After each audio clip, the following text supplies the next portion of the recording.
Hare Krishna. Dear devotees, welcome back to the daily readings of Srila Prabhupada's books, right here in Hythe, Kent, southeast England, just near the English Channel. We have a room full of guests tonight. The traveling Sankirtan party from Wales, led by Gopal Roy Prabhu. We have Radharaman, we call him the Prince of Hythe. We treat him nice because we're living in his apartment. He's not charging us rent, so we have to be really nice to him, especially. Sebastian from London, ISKCON Temple. And what's your name again? Cheyenne. Cheyenne from just down the street in Folkestone at the Atma Lounge, sent over by Priya Kun to make a connection with all you guys. Hare Krishna. There we are. Okay, full house. Oh, that'll be nice. You didn't hear anything yet? No? Testing. 1, 2.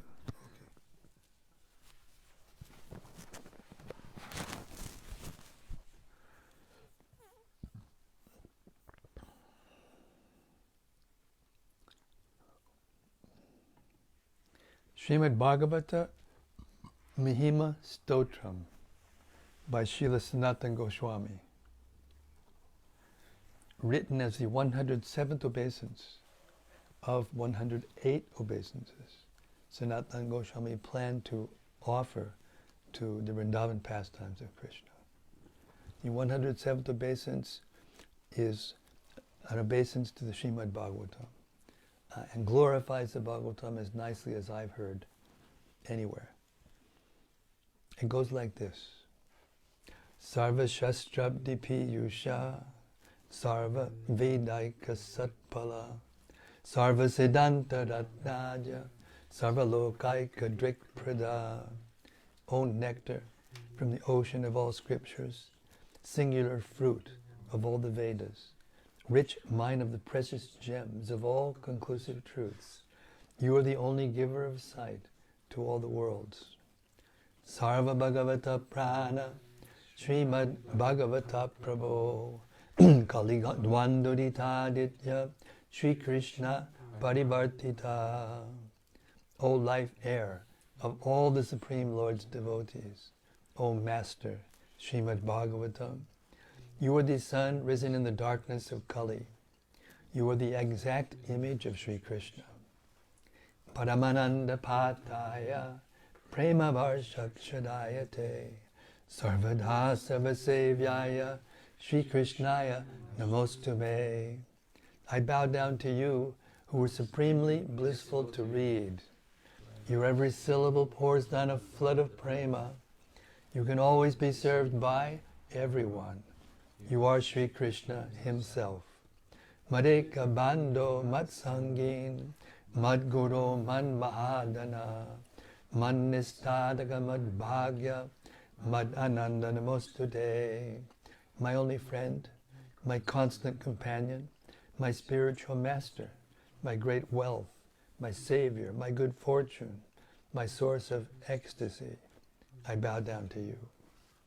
Asadu sadutadayin atini chochatakada hanamun chagadachin mam prem narit gandayokspura.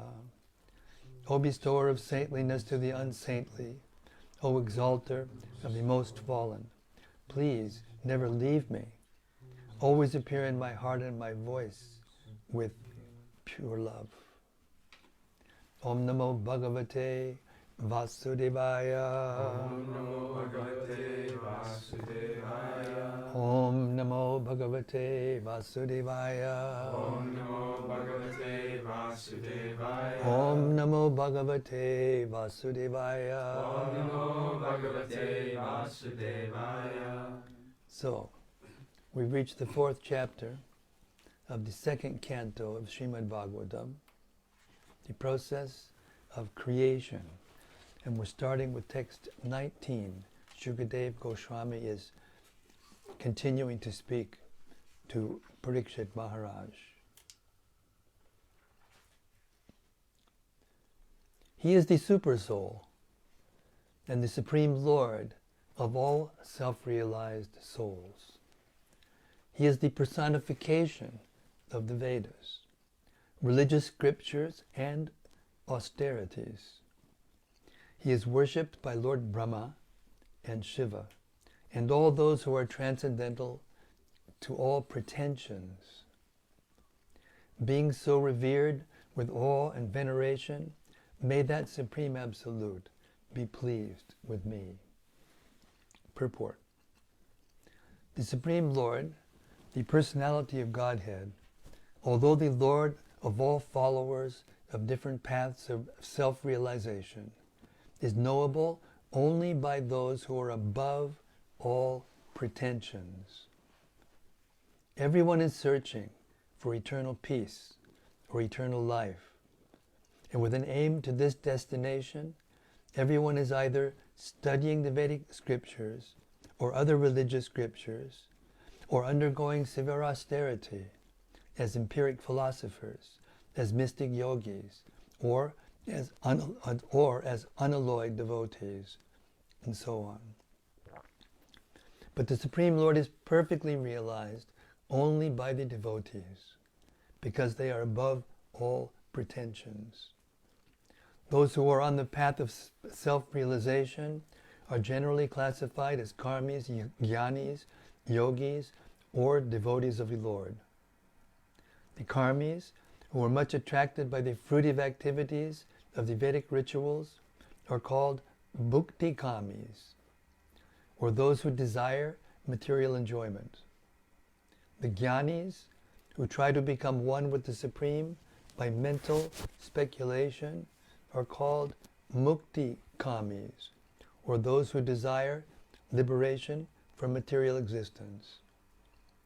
The mystic yogis, who practice different types of austerities for attainment of 8 kinds of material perfection, and who ultimately meet the Super Soul, Paramatma, in trance, are called siddhikamis, or those who desire the perfection of becoming finer than the finest, becoming heavier than the heaviest, getting everything desired, having control over everyone, creating everything liked, and so on.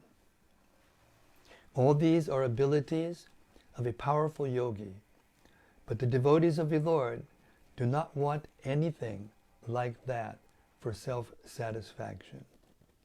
They only want to serve the Lord, because the Lord is great, and as living entities they are eternally subordinate parts and parcels of the Lord. This perfect realization of the self by the devotee helps him to become desireless, to desire nothing for his personal self, and thus the devotees are called nishkami, or without any desire. A living entity, by his constitutional position, cannot be devoid of all desires. The bhukti kamis, mukti kamis, and siddhi kamis all desire something for personal satisfaction. But the nishkami devotees of the Lord desire everything for the satisfaction of the Lord. They are completely dependent on the orders of the Lord and are always ready to discharge their duty for the satisfaction of the Lord. In the beginning, Arjuna placed himself as one of those who desire self-satisfaction, for he desired not to fight in the battle of Kurukshetra, but to make him desireless, the Lord preached the Bhagavad Gita, in which the ways of Karma Yoga, Jnana Yoga, Hatha Yoga, and also Bhakti Yoga were explained. Because Arjuna was without any pretension, he changed his decision and satisfied the Lord by agreeing to fight, Krishe Vachanam Tava. And thus he became desireless.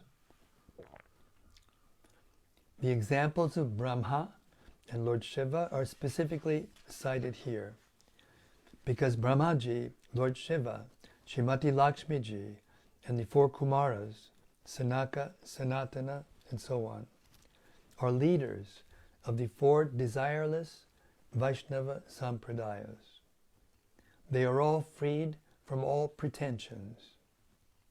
Srila Jiva Goswami interprets the word Gata Vyalikai as Projita Kaitavai, or those who are freed from all pretensions, the unalloyed devotees only. In the Chaitanya Charitamrita, Madhya 19:149, it is said, Krishna Bhakta Nishkama Ataeva Shanta Bhukti Mukti Siddhikami Sakaliya Shanta.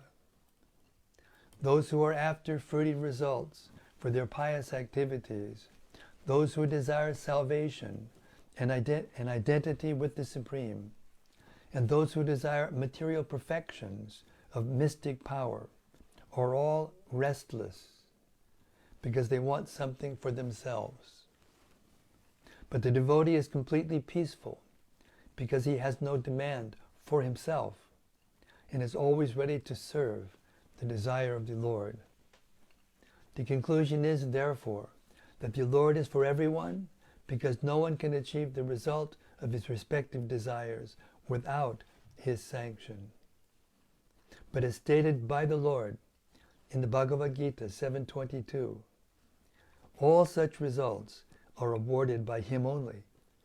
For the Lord is Adishwara, the original controller of everyone, namely the Vedantists, the great Karma Kandiyas, the great religious leaders, the great performers of austerity, and all who are striving for spiritual advancement. But ultimately, he is realized by the pretensionless devotees only. Therefore, special stress is given to the devotional service of the Lord by Srila Shukadev Goswami. Srila Prabhupada Ki. Jai. Text 20. Shriyak Patir Yagyapati Prajapatir Diyam Patir Lokapatir Dharapatihi Patir Gitish Chandraga Vishnu Sattvatam Prasidatam Me Bhagavan Satam Pratihi. May Lord Sri Krishna, who is the worshipable Lord of all devotees, the protector and glory of all the kings like Andaka and Vrishni of the Yadu dynasty, the husband of all goddesses of fortune, the director of all sacrifices, and therefore the leader of all living entities, the controller of all intelligence, the proprietor of all planets, spiritual and material, and the supreme incarnation on the earth, the supreme all in all, be merciful upon me. Purport. Since Shukadev Goswami is one of the prominent Gata Vyalikas, those who are freed from all misconceptions, he therefore expresses his own realized perception of Lord Sri Krishna as being the sum total of all perfection, the personality of Godhead. Everyone is seeking the favor of the goddess of fortune, but people do not know that Lord Sri Krishna is the beloved husband of all goddesses of fortune. In the Brahma Samhita it is said that the Lord, in his transcendental abode, Goloka Vrindavan, is accustomed to herding the Surabhi cows and is served there by hundreds of thousands of goddesses of fortune. All these goddesses of fortune are manifestations of his transcendental pleasure potency, Hladini Shakti, in his internal energy. And when the Lord manifested himself on this earth, he partially displayed the activities of his pleasure potency in his Rasa Lila, just to attract the conditioned souls who are all after the phantasmagoria pleasure potency in degraded sex enjoyment. The pure devotees of the Lord, like Shukadev Goswami, who was completely detached from the abominable sex life of the material world, discussed this act of the Lord's pleasure potency, certainly not in relation to sex, but to relish a transcendental taste inconceivable to the mundaners or after sex life. Sex life in the mundane world is the root cause of being conditioned by the shackles of illusion. And certainly, Shukadeva Goswami was never interested in the sex life of the mundane world. Nor does the manifestation of the Lord's pleasure potency have any connection with such degraded things. Lord Chaitanya was a strict sannyasi, so much so that he did not allow any woman to come near him, not even to bow down and offer respects. He never even heard the prayers of the Devadasis offered in the temple of Jagannath, because a sannyasi is forbidden to hear songs sung by the fair sex. Yet even in the rigid position of a sannyasi, he recommended the mode of worship preferred by the gopis of Vrindavan as the topmost loving service possible to be rendered to the Lord. And Srimati Radharani is the principal head of all such goddesses of fortune, and therefore she is the pleasure counterpart of the Lord and is non-different from Krishna.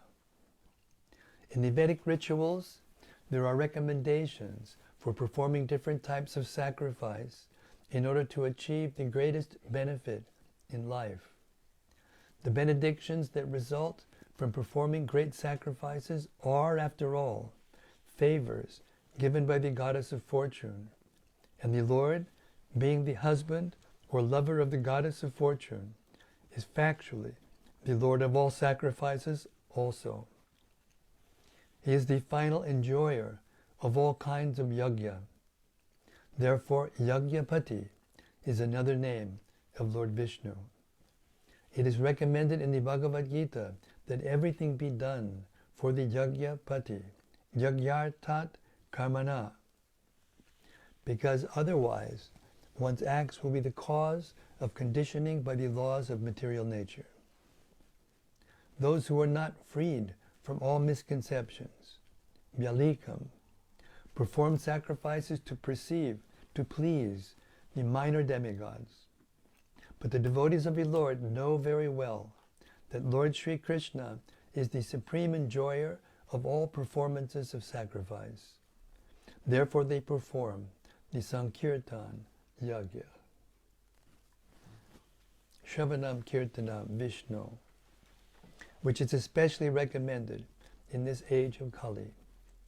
In Kali Yuga, performance of other types of sacrifice is not feasible due to insufficient arrangements of the inexpert priesthood. We have information from the Bhagavad Gita 3:10 and 11 that Lord Brahma, after giving rebirth to the conditioned souls within the universe, instructed them to perform sacrifices and to lead a prosperous life. With such sacrificial performances, the conditioned souls will never be in difficulty in keeping body and soul together. Ultimately, they can purify their existence. They will find natural promotion into spiritual existence, the real identity of the living being. Under no circumstances should a conditioned soul ever give up the practice of sacrifice, charity, and austerity. The aim of all such sacrifices is to please the Yagyapati, the personality of Godhead. Therefore the Lord is also Prajapati. According to the Katha Upanishad, the one Lord is the leader and maintainer of the innumerable living entities. Eko Bahunam Yo Vidadati Kaman. The Lord is therefore called the Supreme Bhuta Brit, or maintainer of all living beings. Living beings are proportionately endowed with intelligence in terms of their previous activities. All living beings are not equally endowed with the same quality of intelligence, because behind such development of intelligence is the control of the Lord, as declared in the Bhagavad Gita 15:15. As Paramatma, the super soul, the Lord is living in everyone's heart, and from Him only does one's power of remembrance, knowledge, and forgetfulness follow. Matak smritir jnanam apohanam cha. One person can sharply remember past activities by the grace of the Lord, while others cannot. One person is highly intelligent by the grace of the Lord, and another is a fool by the same control. Therefore the Lord is Dyampati, or the Lord of intelligence. The conditioned souls strive to become lords of the material world.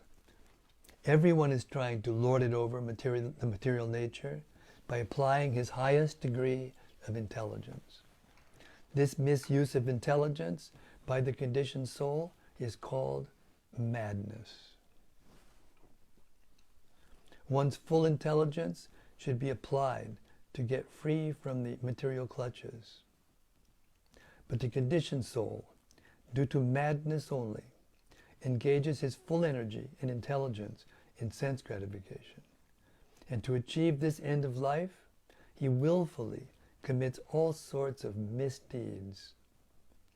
The result is that instead of attaining an unconditional life of full freedom, the mad conditioned soul is entangled again and again in different types of bondage in material bodies.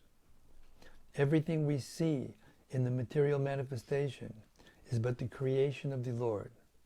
Therefore, He is the real proprietor of everything in the universes. The conditioned soul can enjoy a fragment of this material creation under the control of the Lord, but not self-sufficiently. That is the instruction in the Ishopanishad. One should be satisfied with things awarded by the Lord of the universe. It is out of madness only that one tries to encroach upon another's share of material possessions. The Lord of the universe, out of His causeless mercy upon the conditioned souls, descends by His own energy, Atmamaya, to re-establish the eternal relation of the conditioned souls with Him. He instructs all to surrender unto Him instead of falsely claiming to be enjoyers for a certain limit under His control. When He so descends, He proves how much greater is His ability to enjoy, and He exhibits His power of enjoyment by, for instance, marrying 16,000 wives at once. The conditioned soul is very proud of becoming the husband of even one wife. But the Lord laughs at this. The intelligent man can know who is the real husband. Factually, the Lord is the husband of all the women in His creation. But a conditioned soul, under the control of the Lord, feels proud to be the husband of one or two wives. All these qualifications, as the different types of pati mentioned in this verse, are meant for Lord Sri Krishna. And Shukadeva Goswami has therefore especially mentioned the pati and gati of the Yadu dynasty. The members of the Yadu dynasty knew that Lord Sri Krishna is everything, and all of them intended to return to Lord Krishna after he had finished his transcendental pastimes on the earth. The Yadu dynasty was annihilated by the will of the Lord because its members had to return home with the Lord. The annihilation of the Yadu dynasty was a material show created by the Supreme Lord. Otherwise, the Lord and the members of the Yadu dynasty are all eternal associates. The Lord is therefore the guide of all devotees, and as such, Shukadeva Goswami offered him due respects with love-laden feelings. Text 21.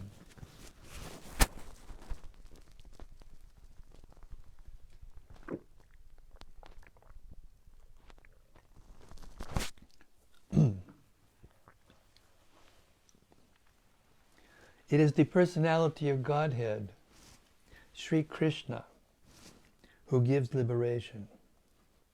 By thinking of his lotus feet at every second, following in the footsteps of authorities, the devotee in trance can see the absolute truth.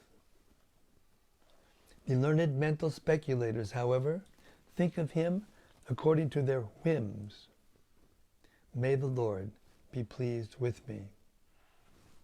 Purport. The mystic yogis, after a strenuous effort to control the senses, may be situated in a trance of yoga just to have a vision of the super-soul within everyone.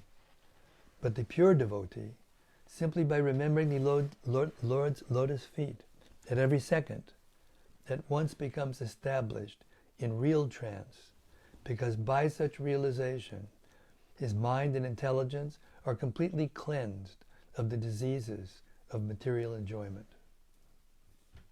The pure devotee thinks himself fallen into the ocean of birth and death, and incessantly prays to the Lord to lift him up. He only aspires to become a speck of transcendental dust at the lotus feet of the Lord. The pure devotee, by the grace of the Lord, absolutely loses all attraction for material enjoyment, and to keep free from contamination, he always thinks of the lotus feet of the Lord. King Kulishekar, a great devotee of the Lord, prayed, Krishna tudiya padapankaja pancharantam advaya me vishatumana sara rajahang saha prana prayana samaye kapavata pitai kantavarodana vidao smaranam kutaste. My Lord Krishna, I pray that the swan of my mind may immediately sink down to the stems of the lotus feet of your Lordship and be locked in their network. Otherwise, at the time of my final breath, when my throat is choked up with cough, how will it be possible to think of you? Mukunda Mala Stotra 33. There is an intimate relationship between the swan and the lotus stem. So the comparison is very appropriate. Without becoming a swan or paramahansa, one cannot enter into the networked stems of the lotus feet of the Lord. As stated in the Brahma Samhita, the mental speculators, even by dint of learned scholarship, cannot even dream of the absolute truth by speculating over it for eternity. The Lord reserves the right of not being exposed to such mental speculators. And because they cannot enter into the networked stems of the lotus feet of the Lord, all mental speculators differ in their conclusions. And at the end, they make a useless compromise by saying, as many conclusions, as many ways. According to one's own inclination. Yata rucham. But the Lord is not like a shopkeeper trying to please all sorts of customers in the mental speculator exchange. Prabhupada. So poetic, so profound. The Lord is what He is, the absolute personality of Godhead, and He demands absolutely surrender unto Him only. The pure devotee, however, by following the ways of the previous acharyas or authorities, can see the Supreme Lord through the transparent medium of a bona fide spiritual master, anupashanti. The pure devotee never tries to see the Lord by mental speculation, but the devotee sees Him by following in the footsteps of the acharyas, mahajano yenakatak sapantaha. Therefore, there is no difference of conclusions amongst the Vaishnava acharyas regarding the Lord and the devotees. Lord Chaitanya asserts that the living entity, jiva, is eternally the servitor of the Lord. This tattva of Lord Chaitanya's is shared by all four sampradayas of the Vaishnava school, all accepting eternal servitude to the Lord, even after salvation. And there is no authorized Vaishnava Acharya who may think of the Lord and himself as one.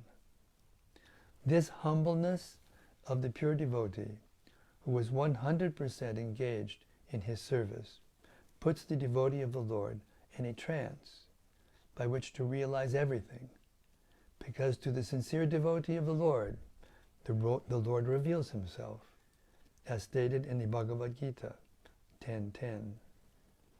The Lord being the Lord of intelligence in everyone, even in the non-devotee, favors his devotee with proper intelligence, so that automatically the pure devotee is enlightened with the factual truth about the Lord and his different energies. The Lord is revealed not by one's speculative power or by one's verbal jugglery over the absolute truth. Rather, he reveals himself to a devotee when he is fully satisfied by the devotee's service attitude. Shukadev Goswami is not a mental speculator or compromiser, following the theory of as many conclusions as many ways. Rather, he prays to the Lord only, invoking his transcendental pleasure. That is the way of knowing the Lord. Can you give him a Kleenex? Give him a Kleenex. Text 22.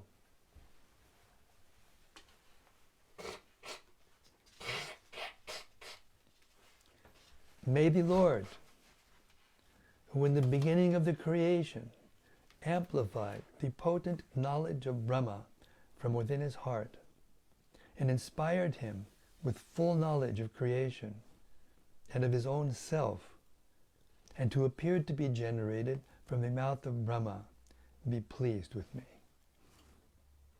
Purport. As we have already discussed herein before, the Lord, as the supersoul of all living beings, from Brahma to the insignificant ant, endows all with the required knowledge potent in every living being. A living being is sufficiently potent to possess knowledge from the Lord in the proportion of 50/64ths, or 78% of the full knowledge acquirable. Since the living being is constitutionally part and parcel of the Lord, he is unable to assimilate all the knowledge that the Lord possesses himself. In the conditioned state, the living being is subject to forgetting everything after a change of body known as death. This potent knowledge is again inspired by the Lord from within the heart of every living being, and it is known as the awakening of knowledge, for it is comparable to awakening from sleep or unconsciousness. This awakening of knowledge is under the full control of the Lord, and therefore we find in the practical world different grades of knowledge in different persons. This awakening of knowledge is neither an automatic nor a material interaction. The supply source is the Lord himself, Dhyang Pati. For even Brahma is also subject to this regulation of the Supreme Creator. In the beginning of the creation, Brahma is born first, without any father and mother, because before Brahma there were no other living beings. Brahma is born from the lotus which grows from the abdomen of the Garbhodakashaya Vishnu, and therefore he is known as Aja. This Brahma, or Aja, is also a living being, part and parcel of the Lord, but being the most pious devotee of the Lord, Brahma is inspired by the Lord to create, subsequent to the main creation by the Lord, through the agency of material nature. Therefore, neither the material nature nor Brahma is independent of the Lord. The material scientists can merely observe the reactions of the material nature without understanding the direction behind such activities, as a child can see the action of electricity without any knowledge of the powerhouse engineer. This imperfect knowledge of the material scientist is due to a poor fund of knowledge. The Vedic knowledge was therefore first impregnated within Brahma, and it appears that Brahma distributed the Vedic knowledge. Brahma is undoubtedly the speaker of the Vedic knowledge, but actually he was inspired by the Lord to receive such transcendental knowledge, as it directly descends from the Lord. The Vedas are therefore called aparusheya, or not imparted by any created being.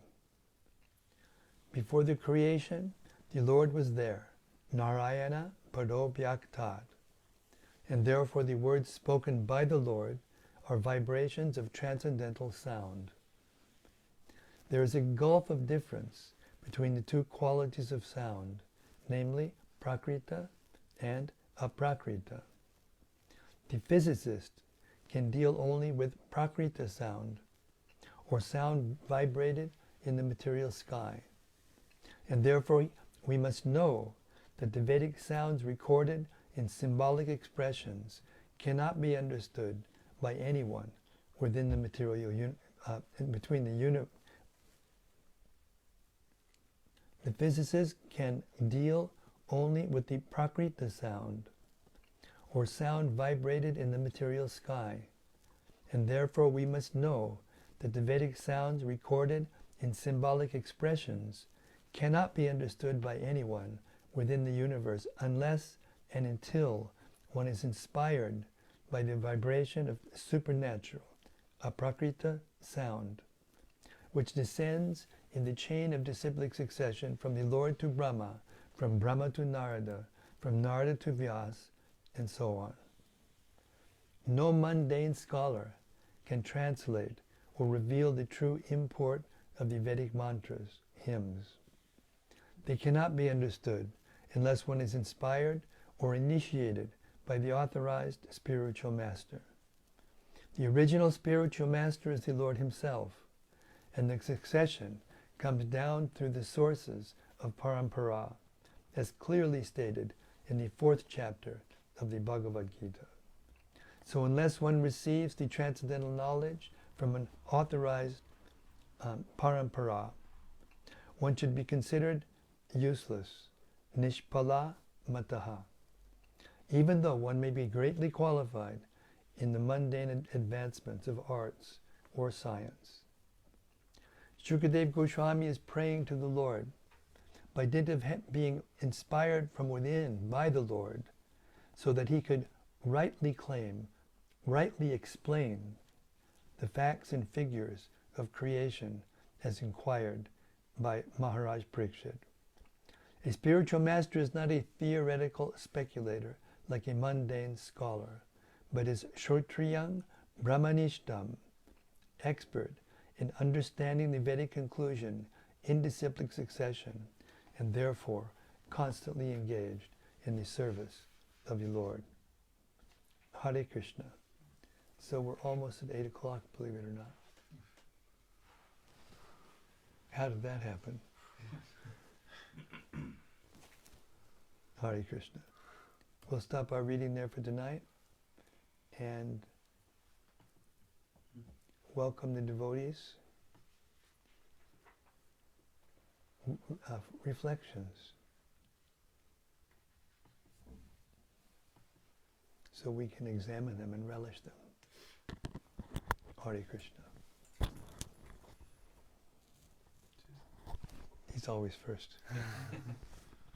Dai Haridas. Bhakti-rupa. Bhakti-rupa. Dai Haridas, Bhakti-rupa. They're always first. That was a compliment. I appreciate that one. Yeah, thanks. Thanks, Maharaj. It's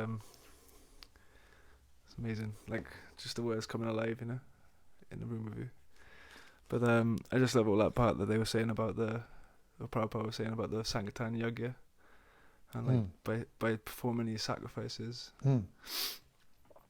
of like transmitting this transcendental sound vibration, it's pleasing Krishna, and then by pleasing Krishna, Krishna lets us into the knowledge, you know, like he allows us to really. Well, you get him. Yeah. He gives himself to one who actually is really interested in him.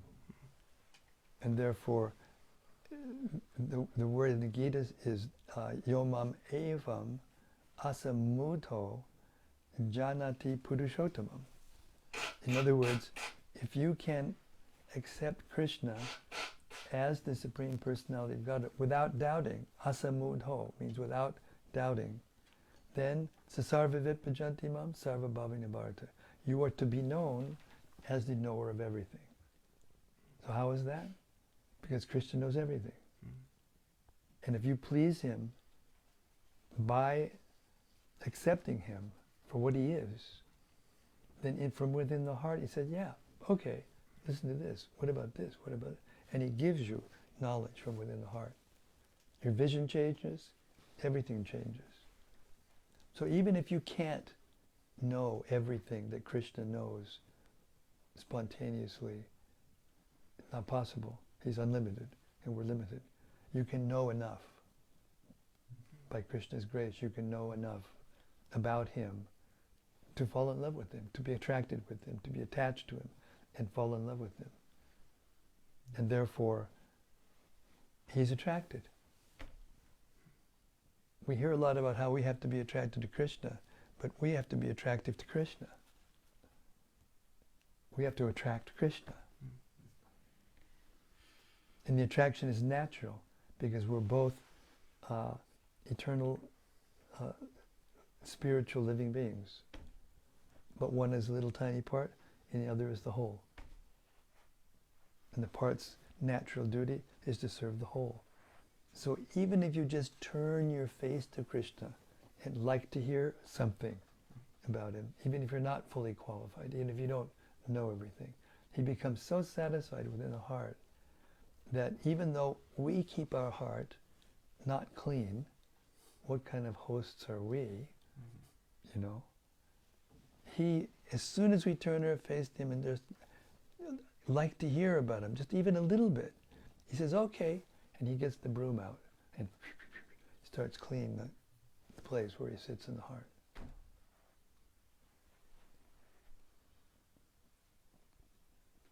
Yeah, so therefore, it does really feel good to hear this knowledge. And it does explain what we've been trying to find out for so many births.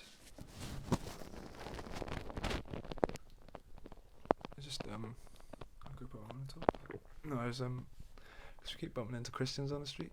Like Krishna sent them to me recently, yeah. And they keep talking about like you can't get to God by works and all that. It's true. Yeah, that's what I try and say that to them. It's like, actually, we want to just please Krishna by doing this like sacrifice for him, as like an act of surrender, like just like an act of love, even, you know, just like it's not that we're doing it to get anything.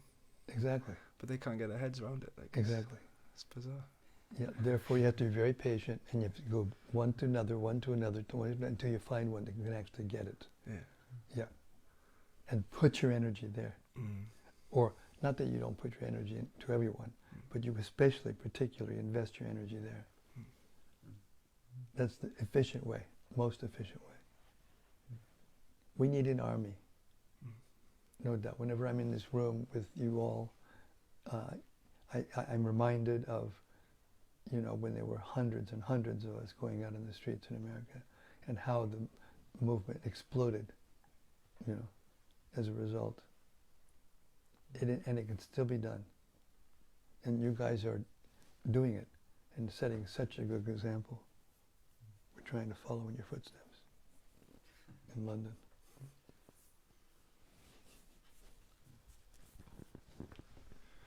Thank you. Thank you very much, Bhakti Rupa Ji.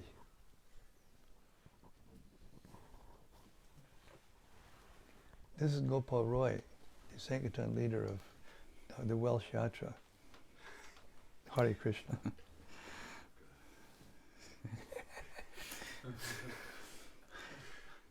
Yeah, that was very wonderful. The reflection I was thinking was about how it was just it's almost a different experience to really give quality time to actually hearing Prabhupada's books. And I was thinking, just like when Prabhupada's saying it's not just a transfer of information, but a relationship.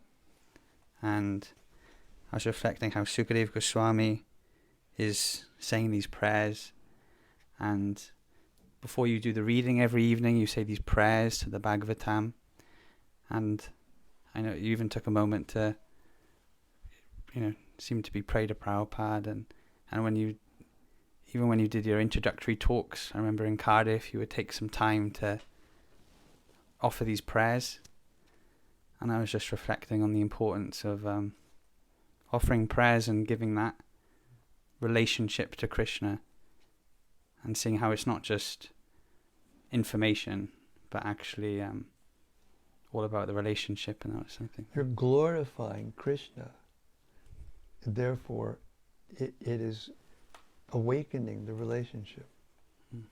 The prayers are being made to a person, and therefore, and the person sitting in your heart, and therefore, when he hears those prayers done properly and with the proper attitude, the service attitude, then he becomes attracted, and he gives you the intelligence. We just heard of it in one of those purports. Tadami buddhi yogam tam. He gives the intelligence how to come back to him. But first things first, we have to figure it out. You can't stay here forever. This body is a source of misery. This body is actually a diseased condition of the soul.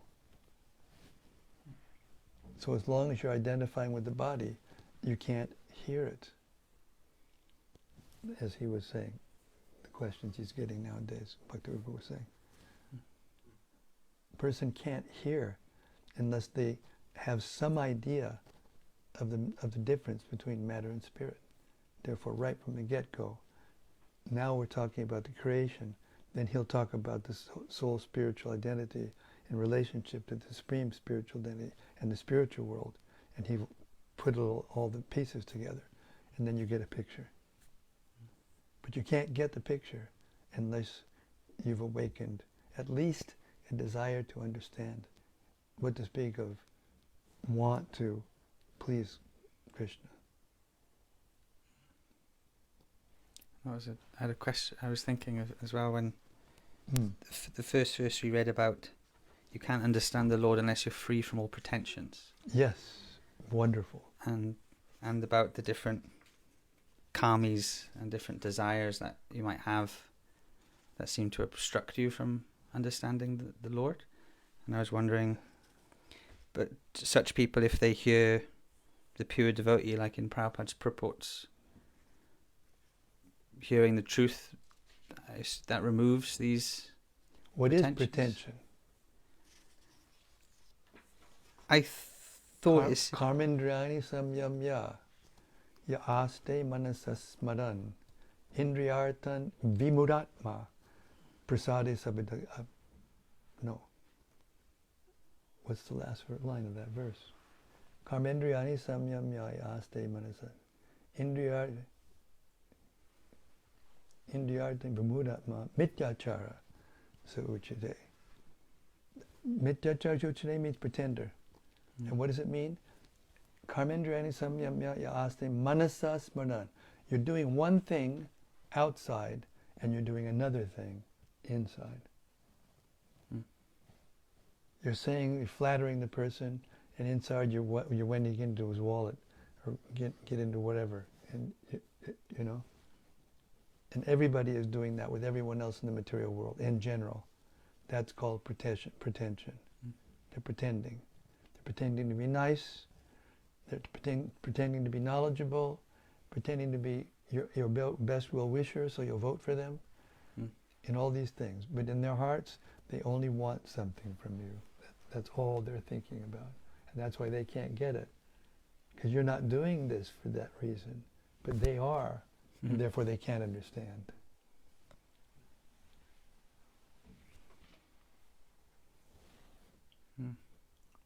So that's why they're full of pretensions, because they have other, like, karma, and they have other... They're restless. They're dissatisfied. They can't be satisfied. As long as you want something for yourself, it's unnatural. Because the natural thing, just like now they got this war, and the whole world is standing up and trying to help the Ukrainians. It's natural. And everybody feels good about it. They don't feel good about the war. They don't feel, they're feeling compassion for the suffering, for what they're doing to them.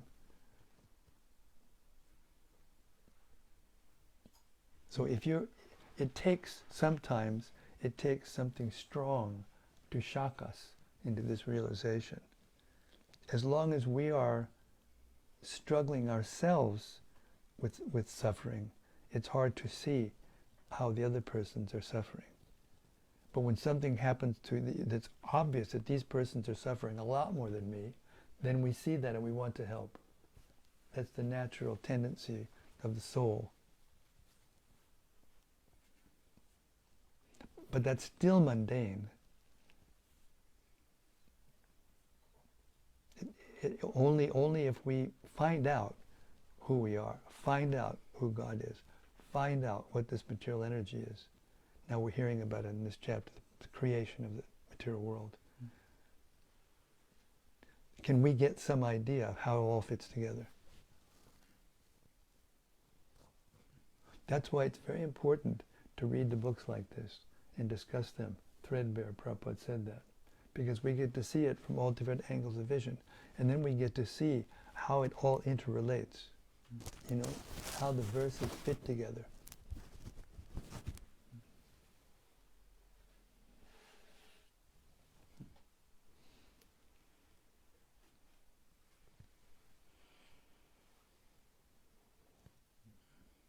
And the more we do this, the more the intelligence is purified. Like I was hearing Gopi Purāṇa Prabhu today say that in the wood, in the tree, there's fire. The sun puts the fire in the wood. But it's dormant. It's sleeping. But you put a flame next to it and then boop, it comes out. That's how it works. That's the principle of Sangha. Satam prasangam mama virya samvido. You can only understand this knowledge by hearing it in the association of other devotees who are interested. And then, like you said, it comes to life. So when you hear from those who like it, even if we can't understand it all, we like to hear it, then it comes to life. And then from that comes realization. From that comes jnana chakshus, eyes of knowledge. But as I've been thinking lately, more and more, unless we take the knowledge and not just play with it, you know, but take it into our own character and apply it to our own thinking and feeling and willing and activities, then the vision won't change as much as it can.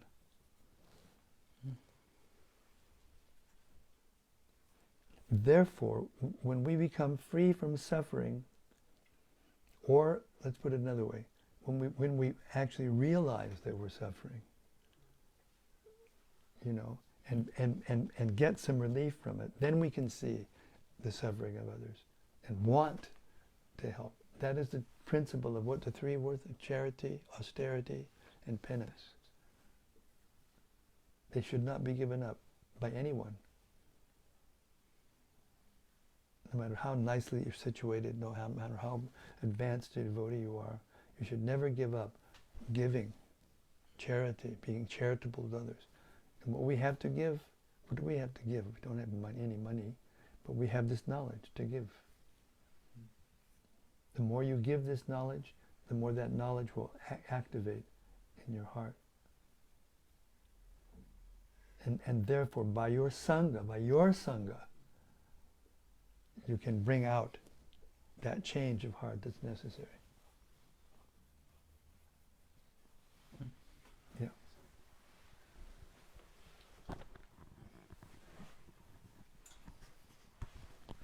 Yeah, I was just thinking, like,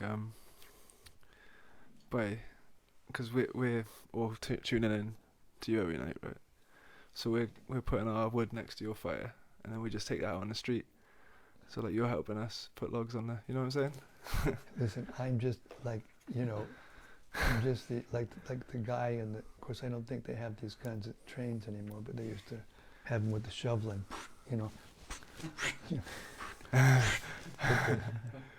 And we're choo-chooing away. That's good. Yeah. No, it's honestly like it's like sunshine, like effect on me. Like I so much to be grateful to you, because like you're making these books come alive by your enthusiasm. Just the peon delivering the mail. And we can deliver it then as well. And just keep it going. Let's get the fire burning. That's right. We're all Prabhupada's servants. Mm. All of us, even us who are operating as representatives of him as spiritual masters, we're his servants. And we're getting it all from these books. Therefore, you keep these books in the center. Keep them in the center of your life, and everything will happen from there. Hear them, chant them, remember them, relish them, and give them out to others. Share them. Sharing means caring.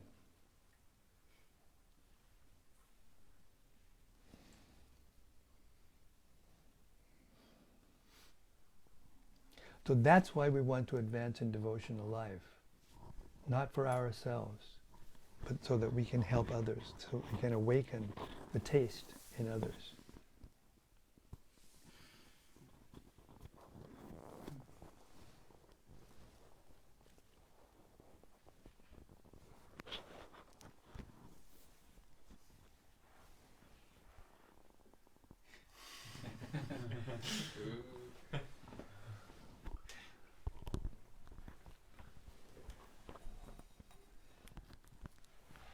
Hare Krishna, Radharman. Hare Krishna Maharaj. Thank you for a wonderful reading. Hare Krishna. And I was thinking of this point that Prabhupada was making in one of the purports, how there's a difference between those who are doing it for the right reason and those for the wrong reason, for some ulterior motive. And such people actually can't come to the conclusion that Krishna is the Supreme Personality of Godhead. They can't become convinced. Just like Sarvabhauma Bhattacharya was saying to, was it? Oh no, actually I think it was it Gopinathacharya was saying to Sarvabhauma Bhattacharya. Yes. And then I thought that there's one. I looked it up. There's one very nice verse from the Chaitanya Charitamrita, which seems to just put it into one verse. Said, I offer my obeisances to Sri Chaitanya Mahaprabhu, by whose mercy even an ignorant child can swim across the ocean of conclusive truth, which is full of the crocodiles of various theories. Various speculative theories, yes. So if somebody does have the mercy of the Lord and the spiritual master, then even they may not be educated, but they can become convinced. Others can't. Yes, Srila Prabhupada. That's why Srila Prabhupada gave us only 2 vows when we were initiated. One is to chant 16 rounds a day minimum and try to avoid offenses and follow the regulated principles. These 4 regulate the sinful activity, to avoid the 4 sinful activities or the root causes of sinful activities. Because the combination of those 2 things automatically guarantee that we'll go forward in our spiritual lives. Because as long as our hearts are still yesham tvantigatam papam jnanam karmasanginam, as long as our lives are not free from sinful activities, then it's very difficult to understand. Impossible, actually. What to speak of dridapadaha, to perform devotional service with determined. The sadhana is so important. You know, our sadhana, the quality of our sadhana, the time we spent hearing and chanting and keeping ourselves pure, then all of the other devotional services come to life. That's what brings them to life. Without the hearing and chanting, the other processes of devotional service can't be done properly. And the varnashram, no question. If you're not doing it for the pleasure of Krishna, there's no question of following the varnashram system.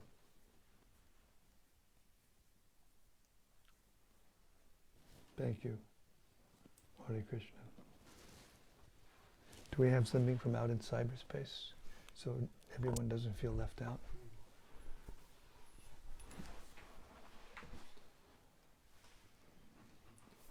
First is from Rati Manjari. Haribo Rati. She says, Jai Guru Maharaj, sounding loud and clear. Mm-hmm.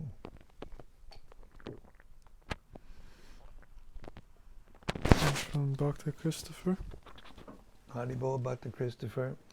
He says, Hare Krishna Maharaj, please accept my humble obeisances. All glories to Srila Prabhupada.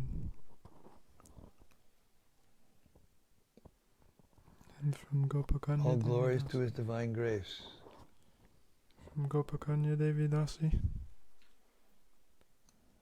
Hare Krishna, dear Maharaj, and all assembled sages, all glories to Srila Prabhupada. Jai Grantaraj Śrīmad-Bhāgavatam. Haribo, Haribo. And from Rai Kanu Devi Dasi. Hare Krishna, dear Guru Maharaj, please accept my humble obeisances. All glories to Srila Prabhupada. Jai, all glories to His divine grace. Thank you. And Su Devi Dasi. Hare Krishna. Hare Krishna Maharaj, please accept my humble obeisance. You are my sanity. Thank you. Hare Krishna, you're my god sister. Very dear. Thank you very much. She's in Florida. And from Jagamohan Das. Yes, Jagamohan Das. He says, Hare Krishna, dear Maharaj, please accept my respectful obeisances. And quote, the Lord is not the shopkeeper at the mental speculation exchange. Unquote. He picked out a nice one. He's good at that. Classic Prabhupada, all glories to His divine grace. Yeah, it's a classic. He's got these purports, this second Canto purports are full with his classic comments, you know. And amazing too, because I know devotees who are dear to me, who think that Prabhupada keeps repeating himself, and therefore they want to go on to something more, something else.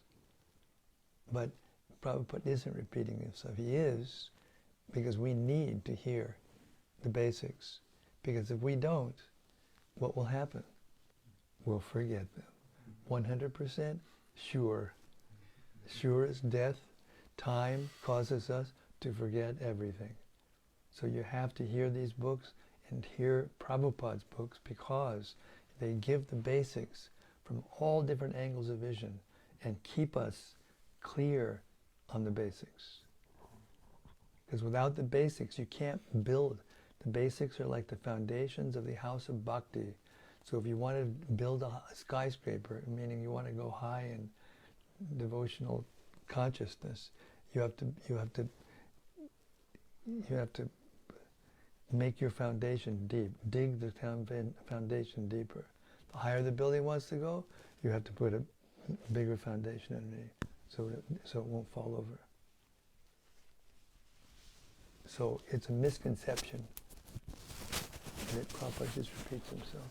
And therefore we need to go into more detailed, different shastras. Who can say that they've assimilated the Śrīmad-Bhāgavatam, Chaitanya Charitamrita, and the Bhagavad Gita? Who can even think it?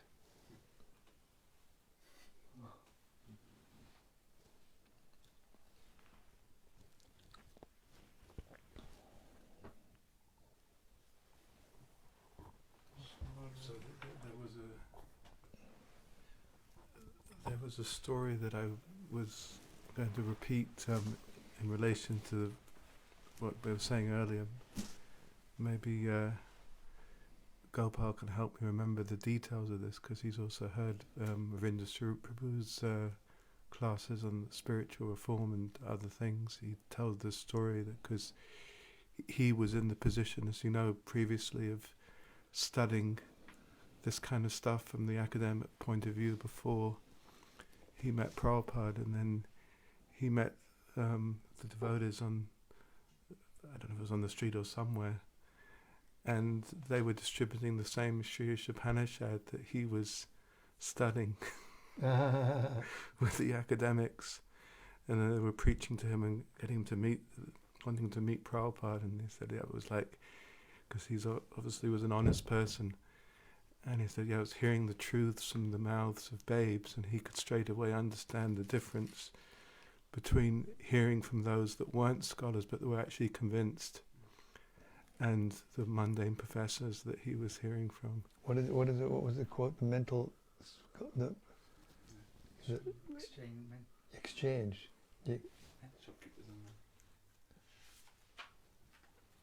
Mental speculator exchange. The mental speculator exchange, kind of like the stock market. You're playing the game. And that inspired him to want to meet Prabhupada. Yeah. The difference is that gambling means that you want to get something for nothing. That's what gambling is. You want to get something, a big score for doing as little as possible. Just the opposite of honest work, you know. And that's the root cause of untruthfulness, falsity. Trying to think of how you can get something for nothing. And the speculators doing the same thing. They're guessing. Just guessing. In one way or another.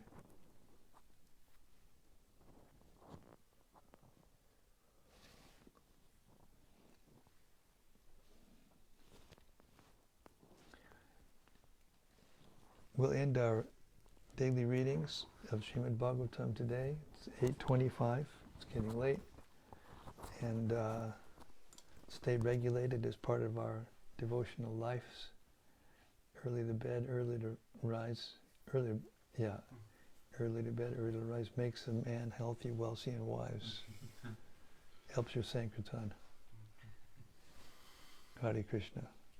Śrīmad-Bhāgavatam ki jai. Samaveda Bhakta Vrinda ki jai. Gaur Premanandi. See you tomorrow night, same time, same place, same topic, as Shukadev Goswami enlightens us further about who we are, and where we're meant to go. See you tomorrow night. Hare Krishna.